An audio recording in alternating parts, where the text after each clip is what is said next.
Hey y'all, we're back. Working on these bushings, inserts, pills, whatever you want to call these things that go in the spindle yoke. I shot a video as I made these out of aluminum from an existing setup. I don't know what these came from. That's 750, 748 actually, almost 3/4. So I cut it down till it fit in the yoke of the cart.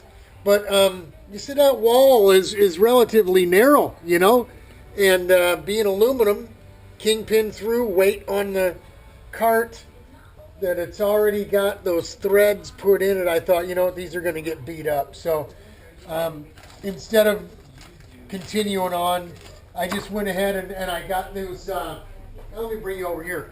I got these threaded bung deals from my brother Kenny. He got them from Menards. He used to work at Menards, and they used them for something. But there was a whole bunch of them. They were throwing them away, so he brought them over and said, hey, can you use these? What I did is I ended up making two, a top and a bottom, out of steel from one of these. And let me show you exactly how I did that. They turn out nice, and they're good and they're steel, so they're hard. Obviously harder than aluminum. So how I did it here, I put it. There's my lathe, old caveman style. We're still looking.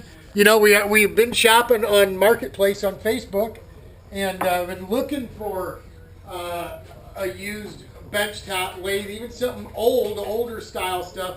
Because if you want to get something new, and listen, we don't want to spend more than like $500. I'm sorry, I'm cheap. The Chinese little gizmo that's got a 6-inch swing, they want like $700-800 for those things brand new. And you don't want to buy a Chinese one used. I mean, let's be honest. Come on. So I've been looking at these old tools. I found a couple good ones, but they were, being in Detroit, this guy's all the way to the other side of Indianapolis. I didn't find anything close to home for around that, $300, $400, $500, $600 range, So we'll keep looking, but until then, this is what I did. I took one of these and I put it on a bolt after I bored it out. Obviously, this isn't the right size, but we bored the center of it out. We used the old drill press to bore it out. Then we made a sleeve to cover some of the shoulder of the bolt, right? And then on with a washer and a nut here. That's not the right washer. Here and here. You get the idea, right? Come on. This video's taking longer than it should. But anyway, that's what we did, okay? And with a saw cut in the middle, we cut it down a little bit, right? You see? What we did is we put saw cuts in where we wanted our flange, and then we put another saw cut in the middle, and then of course it's obviously easier to remove two little 16th inch pieces of steel than it is a big 3/8 piece or something once you put those saw cuts in. So it comes down pretty quick.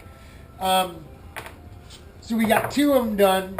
My toes are freezing. I don't know if I'm gonna rack this thing up and try to get another two done tonight. It would be nice to get them all done tonight, but here we are.